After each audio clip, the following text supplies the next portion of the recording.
Hello, friends. Simone here, Director of Program Growth for Endow. And I am here with one of my dearest friends in the whole world, Anna. I was going to say Anna Creston, but it's actually Anna Creston Heschmeyer. Welcome, Anna, to the show. Thank you so much, Simone, for having me. It has been a long time coming and such a pure joy and gift to be doing this with you.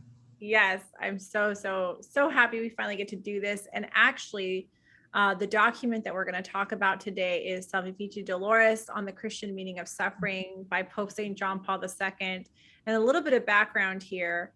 Um, I first heard about this document from Anna maybe 10 years ago, Anna. Yes, probably that long ago. I want to definitely open up this show with that, with a little bit of that story. But before that, Anna is a marriage and family therapist at a Catholic practice in Kansas City, Kansas. Anything else that you want to mention, Anna, about your background and, your personal vocation? Yes, thank you for the opportunity. Just a little bit, yes, as you say, I've liked and been kind of plugged into this particular writing of Saint John Paul II for a long time. And just in my own, we'll probably get into this a little bit more, but just in my own sort of like real coming into the faith as an adult, um, and just trying to really grapple with questions like how does the faith apply? How is the Catholic faith really relevant to me when I am suffering, when I don't have answers in my personal life? This finding this writing, and just there are just some little key parts in there, especially that we'll hopefully dig into a little bit, that really impacted just my way of thinking about suffering and interacting with it, and I feel like has very much shaped the way I understand being a Christian in the world. So I would just give that as a little background on Yeah. this writing, and maybe just the other thing is John Paul II has a very special place in my heart and my family's heart on my dad's side of the family, because his whole family is Czech, and his parents kind of were escapees from communist Czechoslovakia, and so they're sort of, that Eastern European kind of like, I think my grandmother kind of almost thinks of JP2 a little bit like a cousin or something. Yeah. So just kind of there's some of that like extra shared stuff that makes him really special to me, growing up and continuing now. Yeah, I remember all those pieces of your story when we first met in Virginia long time ago. And, actually, you're the first one to mention Endow to me. I mean, I forgot about it shortly Yes, and I did too. I forgot that I told you You're that. the first one that, because I'm always complaining that we need to get the word out on Endow. More people need to know about Yes. it. We need to know about it. And then I go through my emails from 10 years ago, and you had mentioned Endow to me, and for those who are listening that are new to this podcast series is about talking to people about how reading church documents and the writings of the saints has been a help and has transformed their lives. And this is what the Endow Apostolic is all about, is organizing and calling women together to study important documents of the Catholic Church in small group communities for the purpose of being helped by them, and not just educated and help, but then also kind of launching paths into identity and personal vocation. So this is just so perfect in it, because we actually do have an Endow study guide on I salvation. know, it's so amazing. So that's really great. So Yeah. um, I know there's a list here of Mhm. certain selections from the document that you want to discuss, but I'll hand it back to you in terms of starting us off and how this document really helped you. Yeah, gosh, without getting like super detailed, I guess I was about 26. I had just, there had been certain themes for a while for me of just um I think just trying to figure out like how do all these proposals of this Christian and Catholic faith that I've been raised in, how do they really have like a deep place of resonance for me? How do I kind of really knew guess I should back up and say for anyone familiar with the temperaments, I'm definitely a melancholic. So, suffering and pain and like all the pathos of life is definitely very accessible to me. So I think especially just like this in regard to suffering, I really was grappling with, I don't think I can like really fully get on board with this Catholic faith that has been so much part of my life. Very much born into a very practicing Catholic family, and a big extended Catholic family, and a really intellectual Catholic family, where there's like, all the right arguments, all the right, propositions and syllogisms and all that stuff. It's like, that's not where the issue was. It really was like getting from head to heart, really, I would say, is where I was grappling with all this, and thinking, well, okay, I have to look to voices inside the church, and see what's the best they have to offer for this suffering thing. Yeah. Because I really felt like some stuff is not that answerable, or there are some really tough problems out there. And if there's not something in the church that has a sufficient answer for that, then gosh, I don't know if it's gonna, hold up for me. Yeah. Why is this relevant for me? Because the Yes. syllogism isn't gonna really, answer the cry of the heart. Exactly. So I had been on this, kind of in the lead up to when I really encountered this document and read through it. I had gone on this like European backpacking trip for 3 months with a good friend, but I was kind of like, before that trip, I kind of launched into this like whole very intense existential kind of thing with this whole suffering question kind of swirling around. And John Paul II himself had always been, as I said before, like always kind of like this very beloved figure, that's not at all particular to my family as a Catholic family, but I always had this awareness of him. I didn't have a super personal, friendship with him or anything. It was probably a couple years after he had passed away that I went on this trip. And I remember being in this bookstore in Milan, in Italy, and doing my existential angsty thing. And I was like looking around and just trying to like land on something that felt like it was going to have all the answers to life. And I found a book. It was a book by John Paul II. I don't even remember what, but it had his picture on the back of it. And I just remember like looking at this photo of him and just looking at his person and his face and, the look in his eyes, and thinking, this is the most authority that I'm going to find. Wow. Like, this is somebody that I don't have all the answers, but I like how he looks. I like how he acts. And I trust that there's a continuity between who he is and what he says. So I'm just going to start with him. Wow. So that really, that's kind of the thought process I went through. And then I kind of just started reading his encyclicals, and that's how I really got into reading this particular one, Salvifici, Doloris, on suffering. Amazing. Yeah. I mean, so I can obviously talk about this a lot. I mean, I think, Pope Benedict talks about how, one of the greatest, proofs of the church's veracity is her saints, and so you're like looking at his picture and having this intuition that like, if this man who is such an authority for me, in his, like, he's like like his presence kind of imposes a certain authority, and he's a son of the church, and I have to pay attention in some way. Exactly like the force of it in my own kind of, pull. And then so there's one in particular, there's so many different parts, but there's one in particular that for me was absolutely just the line or two that I really feel like there was truly kind of a spiritual shift for me when I read this. So maybe we could just start with that. Yeah, let's start with that. That's the big one. Yeah, and also just to point out to those who maybe don't know John Paul II so well. I mean, he really suffered a lot. So it's not like he's speaking about suffering abstractly. I mean, he really, really, really, really, really suffered a lot. So I think especially for those who are suffering a lot, it's not like he's preaching this from a theoretical, this is from a very personal life experience of someone who went through a lot. I mean, losing his parents at a young age, living under Nazism, under communism, surviving an assassination attempt, having Parkinson's. I mean, there's like a lot more than just that. And then, but anyway, okay. So let's begin with, is this paragraph 26? I think it is. Let's see. Yeah, it's the part that, I mean, the sentence kind of says, Christ does not answer directly, and he does not answer in the abstract this human questioning about the meaning of suffering. Man hears Christ's saving answer as he himself gradually becomes a sharer in the sufferings of Christ. Yeah.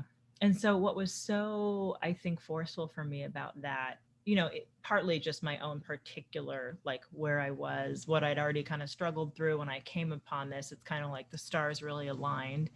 But for me, what moved me here was that I think I really was like thinking that I wanted an abstract answer.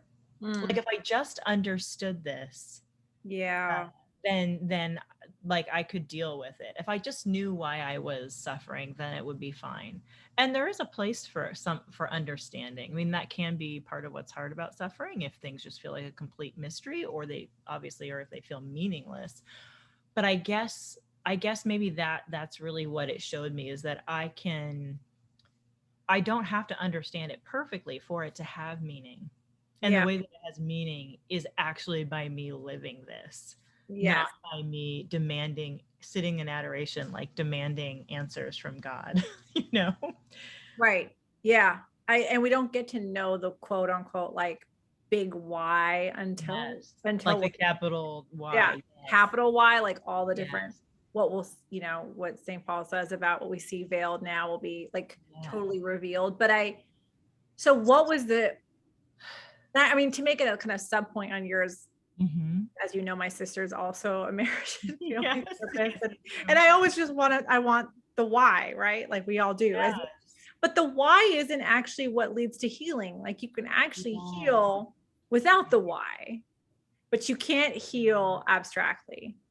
Exactly. And it almost feels counterintuitive for us. And maybe I don't know, maybe it's part of our deep need to control it, or so, I don't know, maybe there's some pride in there. I think for me, probably there was some pride in there. Like I can't, surrender to this unless I accept it in an abstract way and understand it in an abstract way. And the answer is I'm not going to.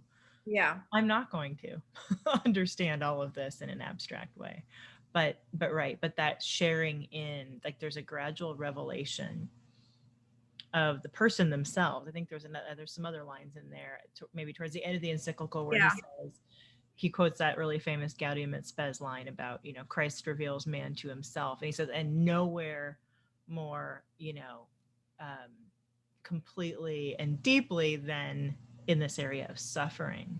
Because it's when we're suffering like with Christ and being conformed to Christ that we actually, that's one of the deepest ways for the human person to really know who they are. Yeah. Okay. So before we get to that, because I think that's like where things get like super exciting. I think it's such a paradox, just to like stay with 26 a little bit more, that Christ doesn't answer directly. That's the like, okay, I'm not going to sit here and like an oracle at adoration and just like tell you, but that doesn't mean that he doesn't answer in his presence. Yes, exactly. Right. So it's not that, because I just don't want anyone listening to misunderstand. It's not that because he doesn't answer directly, he doesn't answer. Right. It's that he doesn't answer necessarily intellectually directly or fully, but he does answer. Yes. It answers in your experience. Yes. And he answers. I think so. There is this part that I think follows what I was quoting, where Christ does not explain in the abstract the reasons for suffering, but before all else, he says, follow me, come, take part through your suffering in this work of saving the world through my cross. And then gradually, as the individual takes up his cross, spiritually uniting himself to the cross of Christ, the salvific meaning of suffering is revealed before him. He does not discover this meaning at his own human level, but at the level of the suffering of Christ. So yes, I think absolutely what you said, super important to emphasize that. It's not God never has it as part of his plan to like just leave us hanging and like, too bad you're suffering and you don't get to, that you just have to remain in complete mystery. and that's your destiny. Yeah, I Right. don't think that's it at all. But I think partly what I really caught on to here, and maybe this is part of why this was finally consoling for me, is that it was like when I read this, and I really think this is part of where that spiritual shift for me was, is that like I really finally understood that actually I wouldn't want the abstract answer. It wouldn't be enough for me. That's not what my heart wanted. My heart does want to just be with Jesus, doing this with him, knowing I'm accompanied. Yeah, that you're not alone in this. Yeah. Exactly. Oh, And wow. so it's like, for whatever reason, these are the words that help me finally know that. Okay. Like, oh yeah, this cry of my heart. Yes, I want certain things in my life to go a certain way, and I don't want to be suffering in this way.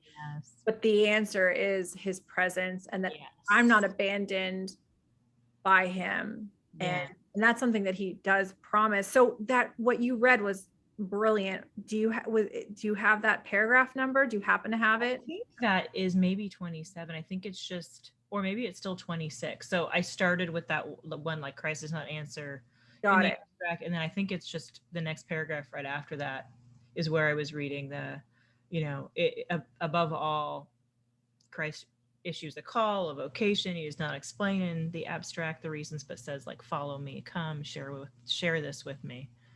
Yeah, I think this is also very helpful in clarifying the meaning of Christianity. Almost like the meaning of suffering is at the same time the meaning of Christianity. Yeah. Not that suffering and Christianity are the same thing per Right. se, but that we are promised a cross in being his disciples, but we're also promised his presence always. And that the point of our faith is to be in union with God, through thick and thin, through good feelings and bad, through sufferings and not. But that is actually what we're always promised. And I think this kind of spares us from prosperity gospel thinking, from thinking that Personal. the Christian faith is a set of rules, or Right. primarily about a set of rules. But oh no, it's a path of discipleship. It's a living my life in like you said, in relationship to him, Yes. so that I can be with him and perceive his presence always. Yes, right. And that suffering, right, that is the whole point of Christianity. And that suffering in a really particular way like opens up this depth for us to know and be with Jesus like nothing else does in earthly life. Yeah, right. Well, I remember when I moved to Virginia where we met, I'd never moved away from California. I'd never done that. I never even thought I could ever do anything like that. It wasn't even on my radar. It was just, and I remember and me, I'm sanguine, super, like almost ridiculously optimistic. And you always love you melancholics. We're different temperamental types for sure. Yeah. I'm like, melancholics are so exotic. Anyway, but I remember I'm like, oh, what is this strange feeling of suffering and abandonment? I'm like, what is this? I haven't experienced this before. I haven't experienced this exactly like this before, And I remember having that thought that, oh, the only good thing of this feeling, because, I just moved somewhere, I didn't have friends yet. I did, the only good thing I can think of, which is such a sanguine thing to do, being like, okay, what's the positive here? Yes, right. Is that like, oh, okay, well, Jesus felt abandoned on the cross. And I feel kind of like lonely and abandoned now. And that means that I'm better friends with him now. Yes, that's beautiful. I mean, I think that's exactly the point. I was like, I still hate this, Lord, but if we're going to be friends, yeah. Probably a good thing to emphasize, though, is that, right, suffering is not just good in and of itself. Right. And so it's fine for you to be like, I still hate this actual pain, yeah, but I love what it does for me, or, I love how it shapes me. It becomes this vehicle, like it's helping me get closer to you. Yeah, because it's humbling. I don't know any kind of experience of suffering that isn't at the same time like a slap in the face, a slap in the ego, of I'm actually not in charge of this whole universe. I can't even shape my life the way that I want it. Like there's somebody else in charge here. And he says follow. Like that's exactly what he says. And it's not a blind faith because he's showing up in it, but I don't get to control it. Yeah, and I think that's also something that's just helpful. Well, it's helpful for me to remember I'm going to suffer as a human being on earth. I'm going to suffer whether I'm, doing anything useful with it or not, right? Yeah. Um, kind of like you're saying, like to suffer is to just kind of get smacked in the face and reminded, like, I don't I don't actually have the reins here. There's so little that I do control, even in my own life. And I don't know, I just think, right, like it's a little bit of the maybe the Pascal's wager thing of like, right, we're gonna suffer no matter what. So maybe we should just let it actually be something that is for us and that moves us into a different interior place instead of just because a person can go through all kinds of suffering and basically you could basically stay interiorly in the same place and how that like that's the real tragedy. Yeah. Or become bitter, right? Yes, Yeah. right. You can either, yeah, you can get so stuck because of how much suffering you go through. Right. Yeah. I along with kind of like the primary thing is the shaping of the soul as well as the fruitfulness of offering suffering. But what I love about the sentence you read a minute ago is that it's very, how I'm always obsessed with personal vocation, but like the answer to this, the indirect answer to the suffering is the glory that emerges in the personal vocation from the suffering. Yeah. And I think I told you recently that I went on, these are Protestant Christians, amazing, Dan Allender and Kathy Lorzell's like Yes. heartache trauma conference. And I was so moved by how they framed it. And you're a therapist, so this is like, Yeah, I love it. you're like, I already know all this. I'm a therapist. But for me, No, not at all. I love it. I'm just like blown away that the way that they unpacked every baptized Christian's call to become priest, prophet, and king is framed through trauma archetypes of the orphan, the stranger, and the widow. Yes. Or widower. And so whatever it is that your particular wounds, sufferings, traumas, right? There's a call in that, Yes. right? So Yes. And yes, that there is something so like your particular sufferings are so completely interwoven with like the beauty of how you're called to be part of the body of Christ. exactly. Yeah, and it has a line in there. It might be like one of the last paragraphs on what I sent you. It's um he says something about how each person is made to be like some sort of like facet of God's glory, but sort of it's speaking to the particularity of each person's suffering and how they add. I don't Yeah. know. I Right. mean, That's what I'm thinking of here. I think for me, that was the most stunning part of this document. yeah, Yeah. I think it's in paragraph 31, but I'll read it I think you yeah, read it, but I'll read it again. Christ, the final Adam, by the revelation of the mystery of the Father and his love, fully reveals man to himself and makes his supreme calling clear. If these words refer to everything that concerns the mystery of man, then they certainly refer in a very special way to human suffering.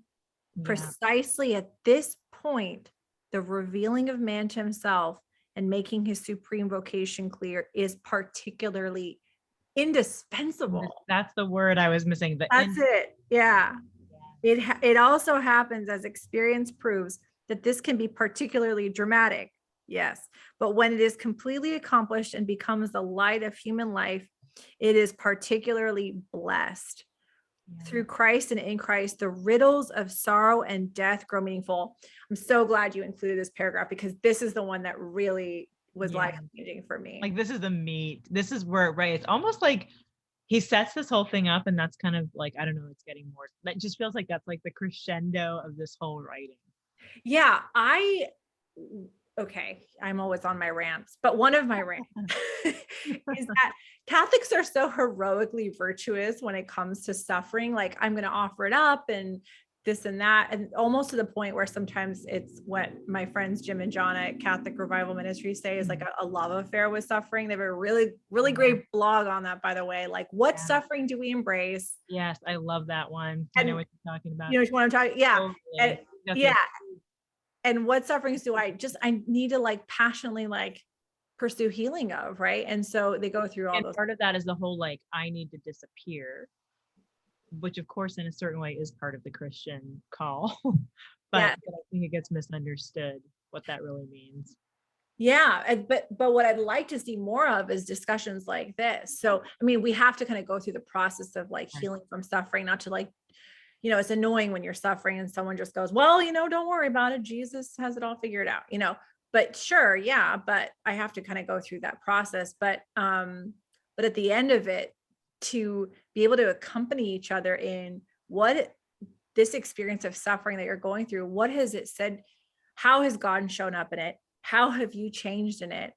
And what is God shaping in you for his plan for you in terms of the supreme calling becoming clear, Yes, right. And that, I mean, I think this is part of where you're wanting to focus or highlight. It's like we are called to be divinized, right? Like we are made for divinization. I mean, that's a big word, but like, and we often don't think that much about that, and we don't, I think, connect those dots between the suffering that we have to go through here and the fact that, like, we're really going to be glorified. Yes. Yeah. Yeah. And our wounds, like the wounds in Christ's hands, will be Yeah. there, but there will be glory Yeah. in and through them as Totally. it That was. we get those foretastes even here. Yeah, not to just, yeah, right, because then it falls back into like just like the checking out of the relationship. Right. Yeah, I found the one, it's pretty short here. I found the phrase I was also looking for in regard to this whole thing you're talking about. So he says, the gospel of suffering is being written unceasingly, and it speaks unceasingly with the words of this strange paradox. The springs of divine power gush forth precisely in the midst of human weakness. Mm. Those who share in the sufferings of Christ preserve in their own sufferings a very special particle of the infinite treasure of the world's redemption, and can share this treasure with others. So that little phrase, like, a very special particle of the infinite treasure of the world's redemption. It's like, that's JP2's kind of poetic, Mm-hmm. genius at work. It's just like, oh my gosh, what a beautiful thought Yeah. and reality. What a And beautiful, reality. Yeah. not Yeah. just thought.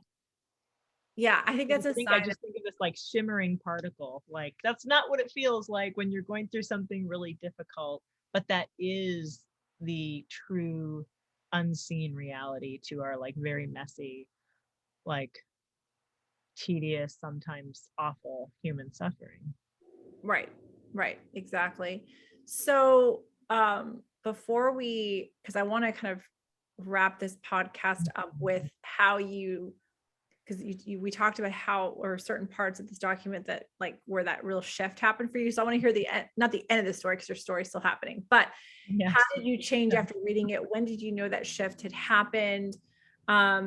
Just, Yes. but I don't want to skip to that before, if there's any other No, past. that's all. I mean, that's obviously I would encourage anyone listening to read the whole document, but I think also, like, you can skim it and just land on, like, whatever part is helpful for you. That's what I love about it, is that, right, there are like 3 or 4 paragraphs out of the whole thing that I've just really glommed onto, and I shared those with you. So yeah, Okay. I'm happy to share just like the personal application of that. I mean, I think it was definitely gradual, um at first. Like, there was certainly, it's like, for me, uh like, an interior shift that I noted at the time. I knew it was there, and then that just kind of had to Like continue. immediately when you read it, were you like, whoa, what is Yeah. this?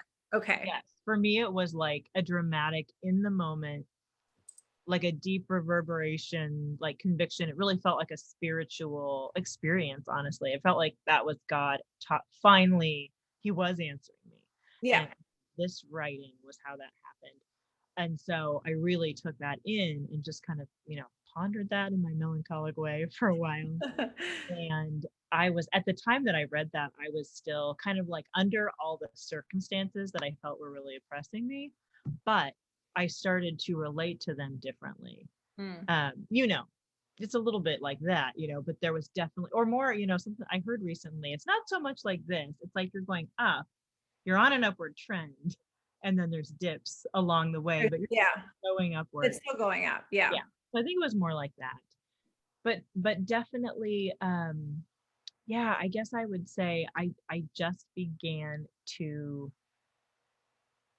do a little bit more of that hard work of surrendering. And I think really it was probably in the area of pride, Yeah. a great deal of just like, God really might have something for me that I don't think is what I should have or Yeah. what I want, you know? Right. Yeah.